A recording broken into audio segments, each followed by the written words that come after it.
but it's too late. Like, you can't get your data back. You don't know where it's gone. You don't know who has access to it. You can't delete it. You can't request it. There's no method for you to find out anything about what's known about you.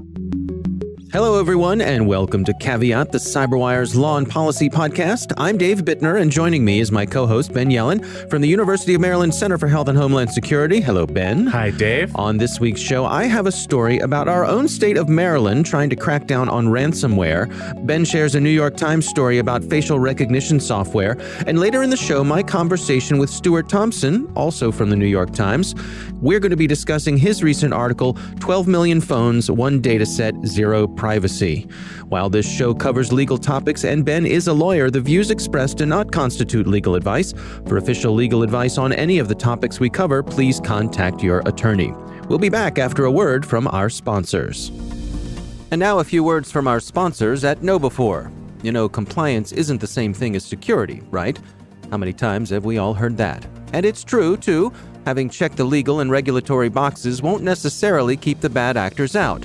They're out of the checkbox kinds of thinkers. But what about compliance itself? You've heard of legal exposure and regulatory risk, and trust us, friend, they're not pretty. So again, what about compliance? We'll hear more on this from KnowBe4 later in the show. It's not a trick question either. And we are back. Ben, before we jump into this week's stories, we got some feedback from a listener who wrote me over on Twitter. His name is Tom, and he said, Dave, fan of your podcasts. Question on today's Caveat podcast. It sounded like the caller question was regarding revenge porn. You both said that there's nothing that can be done. I'm not sure that's entirely accurate anymore. I believe a number of states have passed anti-revenge porn laws. Is it possible to have that confirmed by Ben and amended if true? Also, possibly make mention of the different groups, such as Badass Army, that work to help victims of it. Keep up the great work across all these shows. Enjoy them all. From Tom. So yes, Ben, you and I had a conversation. We were talking about revenge porn and this notion of whether or not someone steals photos or shares photos that were shared with them. But there is some nuance. Can you clarify here? So first of all, thank you for writing us as always. Everybody is welcome to do that on your social media platform of choice. Mm-hmm. Tom is correct. There are actually 41 states who have some version of revenge porn statutes on the books. The statutes vary in terms of the punishment. So some of them prescribe injunctions where the person who posts the revenge porn is forced to take them down. Formal warnings, takedown notices, other infringement notices, that varies across states as well. One thing that's notable that I think gets to this listener's question is revenge porn has a very specific definition, and not to, get too X-rated on our G-rated podcast. But revenge porn, the way it's defined in most states, has to do with depicting sexual acts. Explicit stuff. Yeah. Well, let's just put it at that. Which means that posting, racy photos of your ex-girlfriend or ex-boyfriend, well, ethically questionable to say the least, wouldn't count as revenge porn for the purposes of these statutes. Even though obviously that image could be used for blackmail purposes, for some of the same purposes that people use revenge porn for. I think part of it is lawmakers have to draw the line somewhere, and the line they've drawn is around explicit acts. So, for example, if someone posted a picture of a woman in a bikini, not revenge porn. In most states, it is not. What if she were nude? Then in most states, that would be revenge porn. Okay. Because they talk about showing private body parts. I see. As another part of what defines a typical revenge porn statute. Okay. I think if you wanted to look for guidance, most websites, social media websites, terms of services would probably be a good place to start. You can post bikini photos on Facebook. You can't post naked pictures. And I think that's the general reasoning behind these statutes. Yeah. There's also a lot of variety in terms of what we would call the mens rea, or the criminal intent of the person posting revenge porn. So states often look at whether a person actually intended to harm the reputation of the person for whom they were depicting. Some states don't take that into consideration. The simple act of posting the image themselves is violating the statute. And that's interesting. Obviously, consent is a huge element of it. Right. Most states have elements where if there's been explicit or implied consent by the person whose images are being posted, that does not count as a violation of the statute. And also, I think, as Tom points out, there are organizations, one that I know of that he mentions here, they call themselves the Badass Army. They are on Twitter if you search for Badass Army.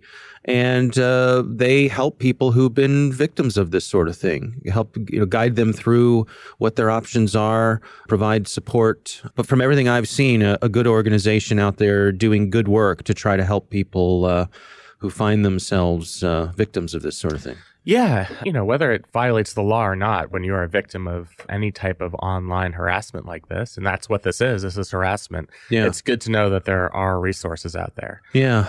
All right. Well, Tom, thank you for sending in your kind note and for asking us for some clarification. Always good to do that.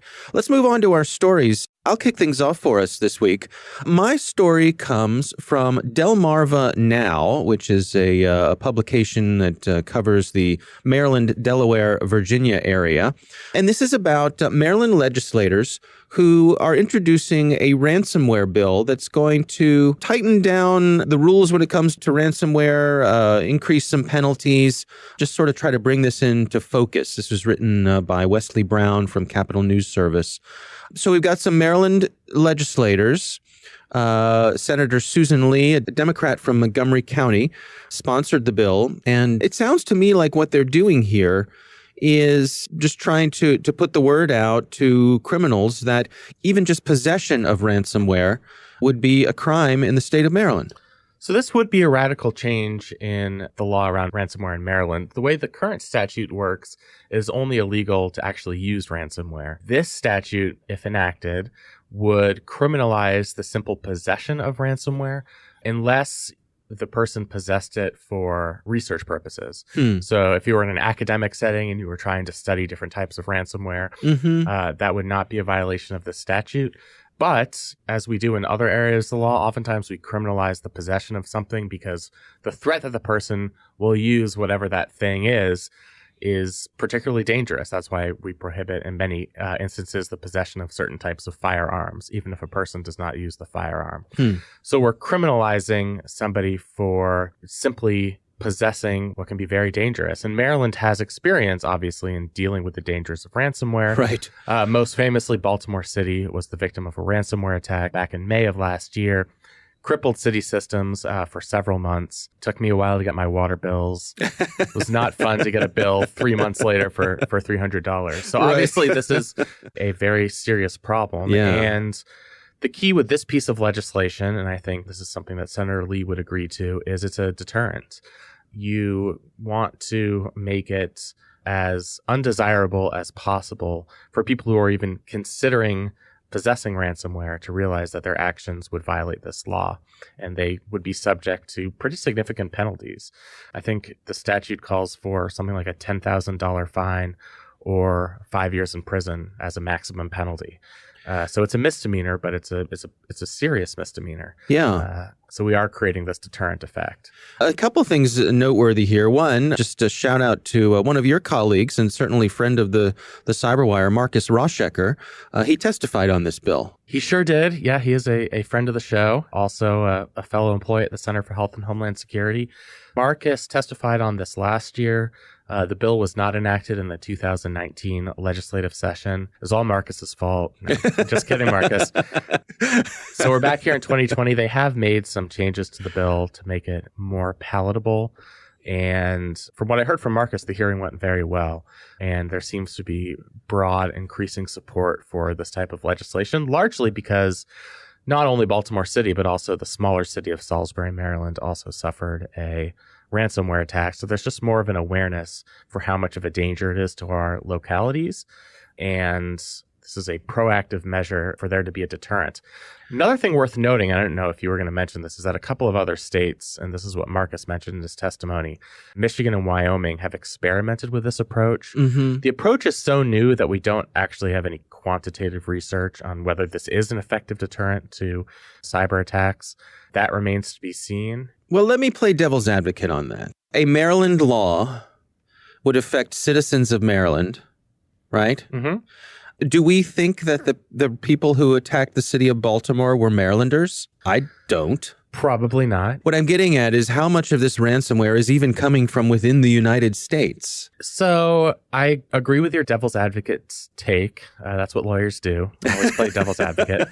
A couple of things, though. That sort of principle is applicable to a lot of different state laws. Okay. You could say, why pass a state law on anything? Because somebody from Virginia could come in and, do this illegal behavior and then would go beyond our jurisdiction. We wouldn't be able to catch them. Okay. So it's still a deterrent factor just because the state of Maryland is making a statement that this type of behavior is criminal in nature.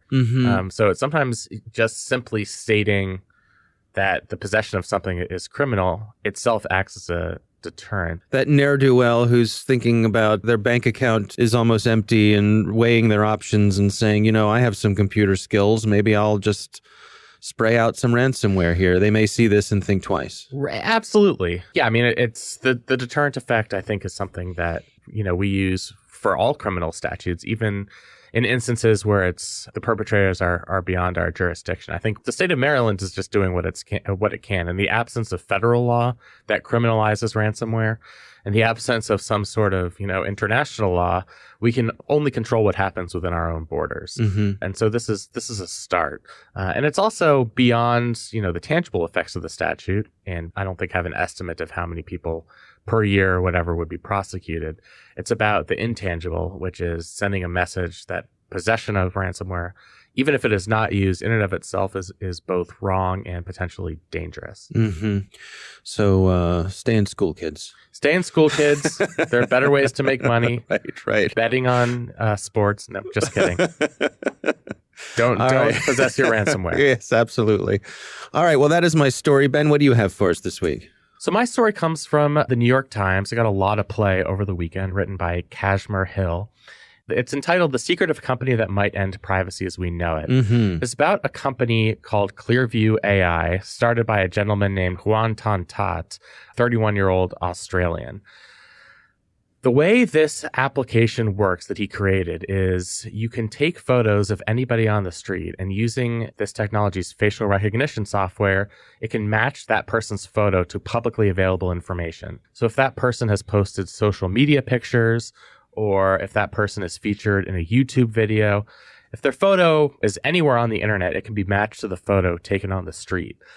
And what was previously unknown about this relatively small startup company is that 600 law enforcement agencies across the United States have started to make use of this technology, have used Clearview AI to help solve crimes.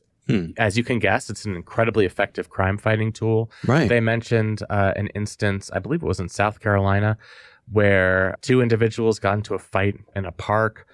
A bystander took a video of the fight. The police were trying to find the perpetrators. They used Clearview AI, matched the person's face with publicly available information, got that person's name, and were willing to effectuate an arrest. So that side of it's very good. The other side of it, of course, is frankly very disturbing. We've talked a lot about technologies that are invasive of privacy, that would create a perpetual surveillance state. And tell me if you disagree. I don't think we've ever come across a technology potentially as invasive as this. Largely because it's facial recognition, it means the thing that's most personal to us, our face, be photographed in public, be matched up to publicly available information online, and to be used potentially by law enforcement. Right. So for years, for decades, we have been okay with our image being captured when we're out and about in public. Right. Surveillance cameras, which I think we all agree for protecting retail places, for security. Yeah. All reasonable, and we're, I think, overall mostly comfortable with that. Taking that to the next level, where as we are out and about, gathering up a log of where we are, I'm just imagining, walking into my local fast food joint and walking up to the counter and having the person behind the counter say, "Oh, welcome back, Mr. Bittner," and being like, "What?" And they actually mentioned that in this article. They say, when they were first brainstorming, these guys came up with this startup, and they were brainstorming ways to use it. And one of their suggestions was, well, why don't we give it to hotels? They can take use security footage of a person walking into the hotel and then make them feel very at home and welcome. When they get to the front desk, you'd say, hello, Mr. Bittner. Good to see you again. Welcome home. At home and welcome is not the feeling that I'm going with here, but all right. There was I was sort of following the reaction to this article on social media, just kind of as an active Twitter user myself, and more so than any other surveillance articles that I've seen recently, even the New York Times expose that we talked about a couple of weeks ago and that we're going to talk about in our interview segment today. There's just this sort of depressed, angry reaction to the fact that this technology exists, the fact that it's used by law enforcement agencies across the country. And there was sort of a tone of resignation among the founders of Clearview AI. Mr. Ton Tat basically said, social media sites themselves are scraping users' images. Facebook does it all the time. Right. It's not us that invented the use of facial recognition software. We are just sort of augmenting this tool. And then there was this other kind of Orwellian quote. So one of the investors, one of the early investors in the startup is a guy by the name of David Scalzo, founded Kuranaga Partners, and he was interviewed as part of this article. He dismissed concerns about Clearview making the internet searchable by face, which is sort of the logical conclusion of where this would all be going if Clearview AI expanded. And he said that he's come to the conclusion that, quote, because the information constantly increases, there's never going to be privacy. Laws have to determine what's legal, but you can't ban technology. Sure, this might lead to a dystopian future or something, but you can't ban it. I mean, that's sort of a really eye-opening and frankly shocking statement of resignation, in my view. And, it's sort of up to the general public whether they want that viewpoint to be the viewpoint of our policymakers. And in the absence of robust federal data privacy legislation, Mr. Scalzo's view is the prevailing view. That's sort of what we've decided to accept as a society. There is no privacy out there. We can have laws here and there that protect personal privacy, personal identifiable information. But technology is limitless. And whether the technology in question sounds dystopian or not, it doesn't make sense to ban it. And so I think as a society, we're going to have to kind of reckon with that viewpoint. All right. So a couple things I want to ask you about. First of all, there is no expectation of privacy when you're out and about in public. Right. Correct? Right. That is correct. Yep. So we know that we're overall probably pretty comfortable with that. Yes. So I'm thinking about the earlier example you were talking about of the two gentlemen who got into a tussle. It was Indiana, by the way. I got the state wrong. All right. My apologies to the great Indiana Palmetto wants State. me, Lord, I can't go back there. Exactly. Yeah. So two gentlemen get in a tussle in the park. They use the video to find them. How is this not a faster version of a police officer canvassing door to door with a description saying, it's a guy with bushy eyebrows, a mustache, and a sports jersey. Do you recognize this guy? This is just that, but faster. Yeah, I mean, I think the whole issue is that it's faster and it's instantaneous. Right. So something that used to take hours of police work, a lot of monetary resources, human capital, staff resources, now can take place with the click of an iPhone camera. Casually. Right, which means that it can be... no downside. Yeah, and it's so easily done and replicated. I think sometimes the only thing protecting our personal privacy in the past was the fact that it took a lot of work to conduct this type of surveillance. When it doesn't take a lot of work and it's cheap and it doesn't cost a lot of money or resources, then that type of surveillance is going to be in mass use. Yeah. So the fact that it is easier to identify people using this technology in and of itself is the reason why it's so dangerous for personal privacy, in my view. Yeah. When I've talked to law enforcement about these sorts of things, I remember specifically having a conversation with a chief of police about license plate scanners. And his point was, well, don't you want that criminal to be tagged? Don't you want, I'm trying to make your family safer. If that criminal drives by one of our scanners and we see there's an outstanding warrant for that person, we're going to go get that bad guy. And I'm thinking with this sort of thing, don't you want to know when that sexual predator gets too close to that elementary school? Don't you want that information? That's the argument from law enforcement. And I think they would say it's compelling.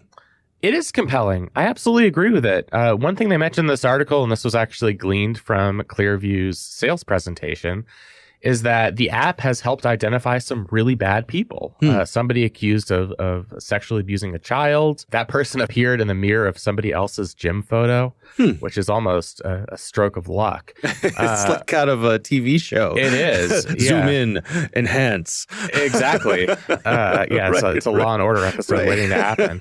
A person behind a string of mailbox thefts in Atlanta. That one, do we need Orwellian technology for mailbox theft? I don't know.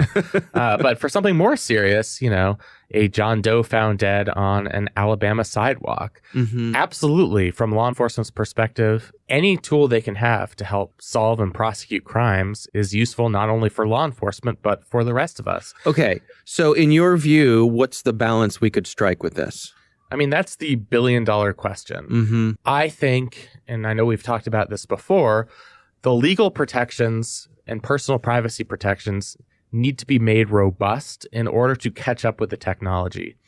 So you have to try to keep things in equilibrium because we can capture billions of people's faces just by strangers taking iPhone pictures on the street. The laws have to protect personal privacy in a way that's just as robust. And whether that's Congress passing, a type of CCPA, California Privacy Protection Act law that protects personal privacy, or it's the court stepping in and saying, something like the Fourth Amendment, which protects us against unreasonable searches and seizures, has to be extended to cover this type of technology that previously would have required some sort of invasive search or seizure into a person's property or into a person's private life. So the laws have to be adjusted to keep up with these rapid changes in technology. Now, that doesn't happen for a variety of reasons. Legal bodies are not startups, in case you haven't noticed. They tend to move at a different pace. At a snail's pace. Yeah, it's sort of the snail versus the cheetah thing here. So that's one part of the problem. And, from a policymaker's perspective, law enforcement is in their ear too, saying, yeah, we know that this technology potentially does sound Orwellian, but here are all the bad people we've locked up because of what Clearview AI has done. Right. And if you can get in a lawmaker's ear on that, it's almost hard to turn this down as a potential resource. I think I was struck by the outrage I saw on my social media feeds by people who otherwise just aren't outraged about this type of thing. So maybe by taking it a step too far, it will raise that public consciousness so that Congress or the court step in and say, we have to extend privacy protections to match the scale of the technology that exists. Well, and how important that organizations like the New York Times are out there bringing these sorts of things to light. Yes, I subscribe mostly for the crossword puzzles. But yeah, I mean, they've done some very, very important work in this area. This was investigative work in and of itself. I mean, this person was trying to hound down the founder of Clearview AI for several months. The founder was getting very good at evading questions, had set up I believe a faked LinkedIn profile for himself using he listed himself on LinkedIn as somebody named John Good, which is, a little on the nose. A half step better than John Doe. Right. But I think, eventually they agreed to speak with the author of this article, just because I think having an article posted without their input would be worse than one with their input. All right. Well, certainly another interesting piece of work from the New York Times. We'll have a link to that in the show notes. It is time to move on to our listener on the line. And had a caller call in this week with an interesting, somewhat specific question. Here is this week's listener on the line. Hello, I'm calling from Virginia, and my job is in the field of digital forensics. I wanted to know, what are the legal requirements for obtaining a private investigator's license when performing digital forensics? Thanks. All right, Ben, I know you probably have the answer to this right off the top of your head, right? Yes. No, that is absolutely not true. It's a great question. Yeah. I did a little research on behalf of that question. I know this is probably the least satisfying legal answer people ever get, but it really does depend on the state. So some states like Texas do require a private investigator's license for most types of computer forensic specialists. Other states like California generally do not require the license because the nature of the work by computer forensics experts is so fundamentally different. It's in the course of, computer forensics examiners, they're not engaged in the type of activity that falls within the purview of the definition of private investigators. Sometimes professional engineers are conducting experiments. They may be doing things like chemical testing, and this isn't just true for forensic technology, all different types of scientists that may not be connected to any type of particular investigation. And we don't want to dissuade those types of experts from either testifying in court or continuing their forensic research. And so that was the basis of the California law. I would note that California law seems to descend from a state court decision. I was reading an article on this. The State Department that has jurisdiction over this issue didn't quite know how to answer the question you presented, but they ultimately, based on California court precedents, said that the work done by computer forensics experts falls short of the jurisdiction under the Private Investigator Act. So I would recommend that you look up your own state statute on what's required of private investigators and whether a forensics expert has to get one of those private investigators licenses. There are a lot of resources out there that have done 50-state surveys on the scope of private investigator licensing laws across all 50 states. So I would encourage you to check that out. All right. Yeah, interesting stuff. And thank you for sending in that question. We would love to hear from you. If you have a question for us, you can call and leave a message. Our number is 410-618-3720. That's 410-618-3720. You can also email us an audio file. That would be at caveat@thecyberwire.com. Send in your audio file and perhaps we will use it on the air. Coming up next, we've got my interview with Stuart Thompson from the New York Times. He's here to talk about his article, 12 Million Phones, One Dataset, Zero Privacy. That bombshell article, Ben, you and I have discussed previously. Really interesting conversation, so stick around for that. But first, a word from our sponsors. And now back to that question we asked earlier about compliance. Compliance isn't security, but complying does bring a security all its own. Consider this. We've all heard of GDPR, whether we're in Europe or not. We all know HIPAA, especially if we're involved in healthcare. Federal contractors know about FedRAMP. And what are they up to in California with the Consumer Privacy Act?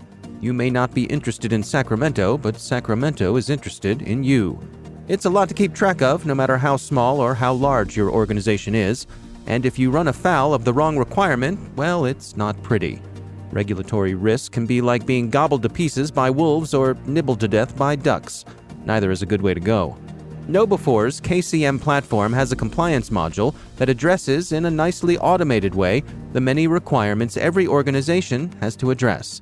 And KCM enables you to do it at half the cost in half the time. So don't throw yourself to the wolves and don't be nibbled to death by ducks.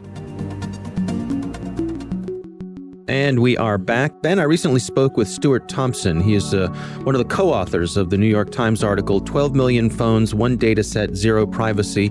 A bit of a bombshell article you and I spent some time discussing recently. Here is my conversation with Stuart Thompson.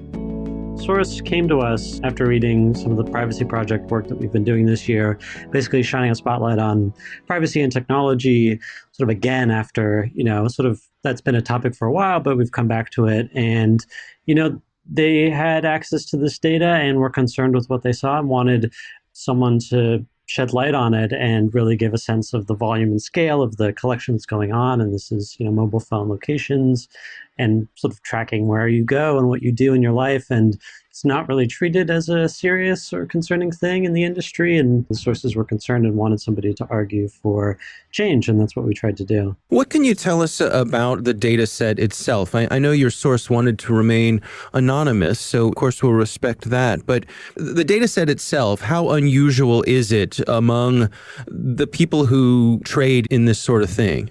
It's pretty common. It's a huge industry. We're talking about millions and millions of dollars, lots of investment going on. And, we counted, probably around 70 companies trading in this data in some capacity or working around it. There's probably more than that. It's probably not too unfair to say it's a shadowy business. They're not very public facing. They're not companies that have, they're not household names, although some of the household names do participate in location tracking, like, Facebook and Google. But there's a lot of companies you've never heard of, like Timo and FidZup and Cubic and Factual and these kinds of companies that, they're not household names. And they've been collecting this data for, a decade since, the App Store pretty much launched and allowed companies to get access to GPS data on your phone. They've been collecting it. And one of the more popular companies that people probably know is Foursquare. And if you were like me in the sort of beginning of the App Store days, you might have been checking into a business and trying to be the mayor of your local Starbucks or something. But, little did we know at the time that that's some kind of utility is sort of like a social network kind of thing, but actually way more valuable is turning that data into business insights. And that's what's been going on for a decade, but we've never really been able to see what that looks like. We kind of have an idea of tracking and we kind of think that we understand what tracking is like for targeted advertising, but to actually see like a huge map of, the nation's capital with so many dots that it completely fills the screen is a different thing entirely. Can you walk us through how you approach this data set? I mean, how did you get started? How did you decide where you were going to begin? Yeah, the data is actually really simple, which is another maybe threat to how it can circulate around. It's just, think of it like an Excel spreadsheet if you've ever used that, or, a table, a simple table. It's got latitude, longitude, date, time, a user ID, and the duration of their stay in one place in seconds. And, with just a couple of simple tools, you can start mapping that out. So we built a couple different dashboards and things that let us analyze and filter it. And basically what we were trying to do is assess risk. And we more or less came up with a list of things, like what might be risky in here. Unlike previous releases of data, including the stuff that the Times has reported on, which is sort of the foundation for a lot of our reporting, this data included Washington, and that raised some national security questions like, is the Pentagon in there? Are, the nation's spies being tracked? Are congressmen being tracked? Is government buildings excluded from this or not? And we basically found, no matter where we zoomed into or how we filtered, there was a data point somewhere. So we just started looking at, we zoomed into the Pentagon and we thought, okay, maybe there won't be any dots here because it's a secure facility. But that wasn't the case at all. There were hundreds and hundreds of phones being tracked.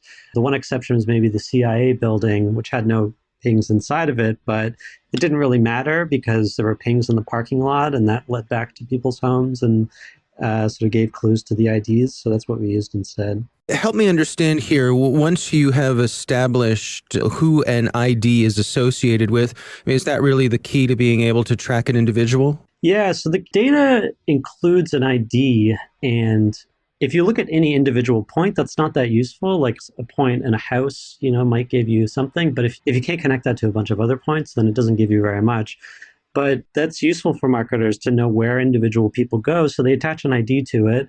And if you pull out one person's or all the points associated with that ID, you basically get a bunch of points around a city and it catalogs where they go. And the most common cluster of location pings was their house, usually, because their phone is just sitting at their house most of the time at night or when they're home eating dinner, and it's just pinging their location. So there's a huge cluster right at their house. And the second most common cluster is at their workplace, because also where they spend a lot of time. So they'll be in meetings and having lunch in the break room, whatever, and their phone is also pinging a lot. So those 2 points are actually super revealing to an identity. And the data doesn't have, a name. It doesn't have a phone number. Like a lot of people ask us, so can you look up my phone number in there? It doesn't work like that. The industry calls it anonymous, and that's really fundamental to their business plan to be like, don't worry about us. Don't regulate us too hard. It's anonymous data. And they're true in a way because there aren't really any identifiable features in the data itself other than the location. But if you think about where you go, you probably travel from home to your workplace, and how many people make that journey every single day. And that's the kind of data that's in here. So we can look at a house and back up from there and look at public information that we have access to that shows their name, who owns the house. And then, people post stuff online. They have a LinkedIn profile, they have a Twitter account, whatever. There's a newsletter somewhere, someplace on the internet, there's some breadcrumb that mentions your name and your workplace. And really that's a huge spotlight on who you are potentially. And one or two other data points is enough to feel very confident about who it is. As you combed through the data, were there any particular individuals you were able to key into that you found particularly chilling or unsettling, and how easy it was to track someone? Yeah, well, so we basically started looking at the data thinking, can we de-anonymize the data?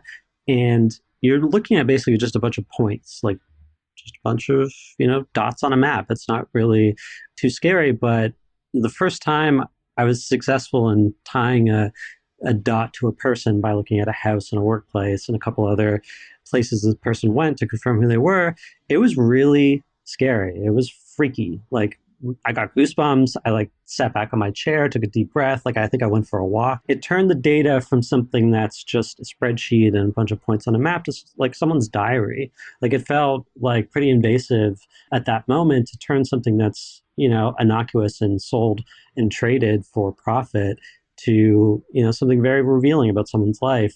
So it didn't have to be a prominent person to feel chilled by what we were seeing, but then there were prominent people in there. So we listed in the story a couple of people, senior Defense Department officials, Secret Service agents, and we found one Secret Service agent, or we believe is a Secret Service agent, following Trump around on a high-profile weekend with a foreign prime minister visiting at Mar-a-Lago.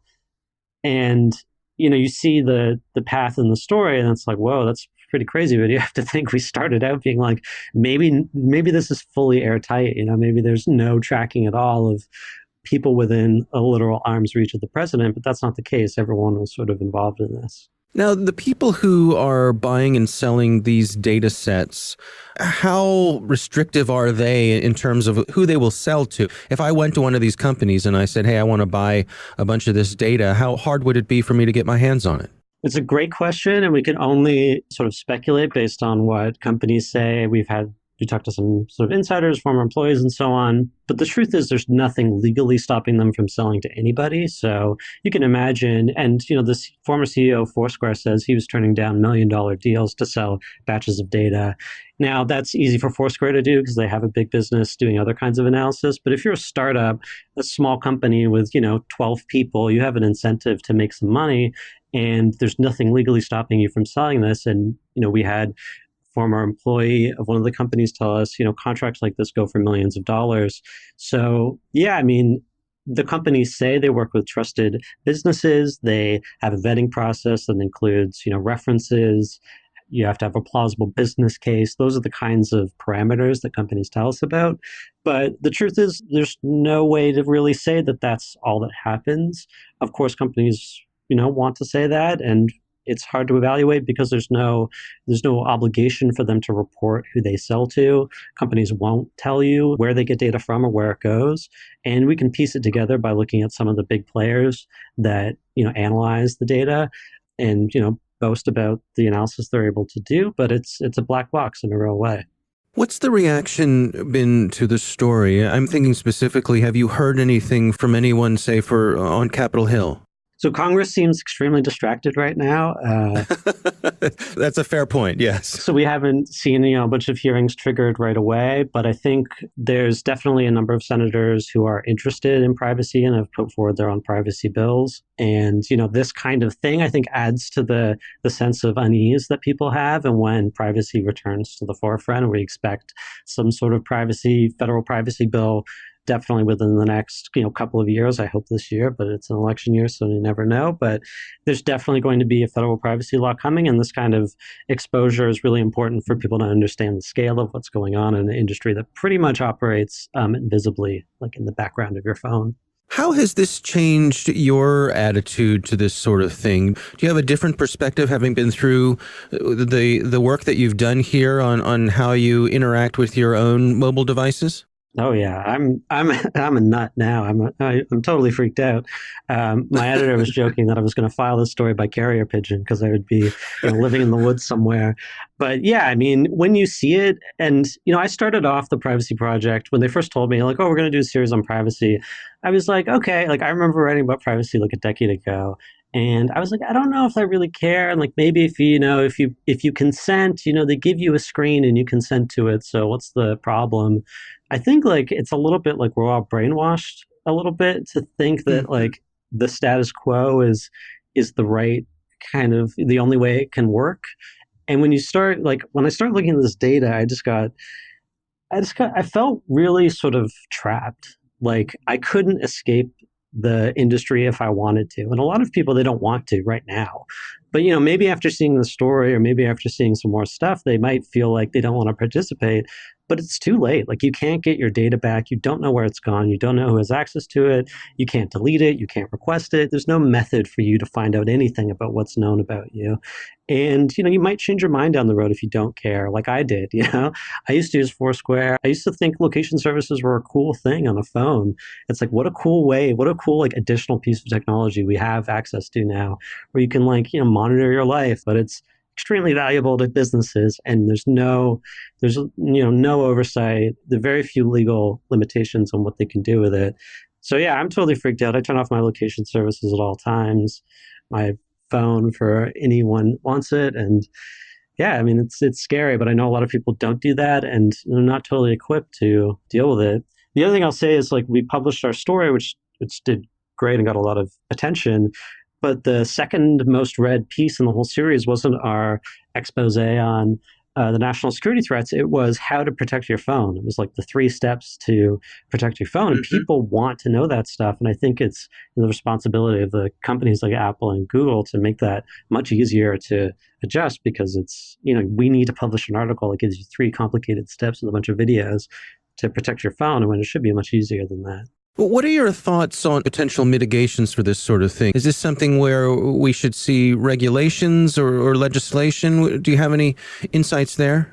It's complicated, the solutions that Congress can put forward. I think generally I'd love to see more transparency. Like I'd like companies to have to, publish where the data goes and what they do with it. If Congress looks at this issue and makes a federal privacy law and the end result is longer privacy policies, it's going to be a total disaster. And so far, a lot of the laws that get published is like essentially more notice and more consent. And that's not really effective. I mean, we've seen that, you might consent to share your location with an app, but you don't know where that's going. And it shouldn't really be up to you to have to decide all that. So I'd really like to see more pressure put on companies in a tangible way. You could really put a lot of limitations, like the time frame that you can keep the data for, the use cases that you can use it for is another borrowing from the European privacy law. So if you state that you want to use it for advertising, you then can't use it for, hedge fund analysis or something. It has to be for the strict reasons that you state up front. And yeah, I mean, the companies right now, they can keep the data forever. That's, privacy risk for sure. So it'd be nice to have some limitations on that. And there's people arguing that this stuff just shouldn't exist at all. There's a use case where, you give your location to an app and it might use it within the app environment. But what we're reporting on are companies that sit inside that app, have nothing to do with the app, and then use it basically as like a mining tool to collect your location data. And maybe that seems to me like something that maybe should stop. All right, Ben, what do you think? Well, it's just great to hear from Stuart. First of all, we spent a lot of time on this podcast, and I've spent a lot of time in my own brain wrestling with the implications of this article. So it was just nice to hear from him, and also nice to hear that he too has been wrestling with this. What was interesting to me is that he was put on this privacy project, not being somebody who was obsessed with digital privacy. He came at it from a perspective that I think a lot of people come at it with, which is, we all press, I agree to the terms and conditions. Right. If I have nothing to hide, why should I be scared? And then he did this extraordinary research project and realized that there are a lot of reasons to be disturbed. Not only the violations of personal privacy, but some of the things he uncovered about dangers to national security, that phones were pinging inside the Pentagon, outside Langley, the CIA headquarters. And so it took him doing this extensive research to be at the place where he is now, where he turns off location services on all of his applications. Right. And, his colleagues are joking about him doing the story from in the woods. Yeah. I just think sort of the logical leap to make from that is the more all of us would get into the weeds and how invasive this technology is, the lack of transparency, I think the more it would concern all of us. So sometimes it's just a matter of, I wouldn't necessarily use the word ignorance, but just not understanding. Resignation is the word I think of. Yeah. So a lot of it is resignation because and I know we've talked about this too, we like having location services for all of the conveniences it provides. And it does provide a lot of conveniences. And another point I thought was very meaningful that he made is, yes, we do have the opportunity to consent to location sharing within each application. But unless you do the type of research that he's done, most users not only have no idea where that information is going, but they shouldn't really have an idea where that information is going. It should not be up to the users of these devices to figure out the dangers of sharing their location. Just like if you think of, a non-digital product, right? It should not be up to the users, to figure out where, Right. I shouldn't have to keep a Geiger counter at my house to test the foods I bring into my home for radioactivity. Yeah, it's a perfect example. Mine was going to be, if your dishwasher stops working, it shouldn't be up to you to figure out what cog in the machine is causing that problem to exist. But I like your example. Yeah, well, you're right. We have general rules about radioactivity in consumer products.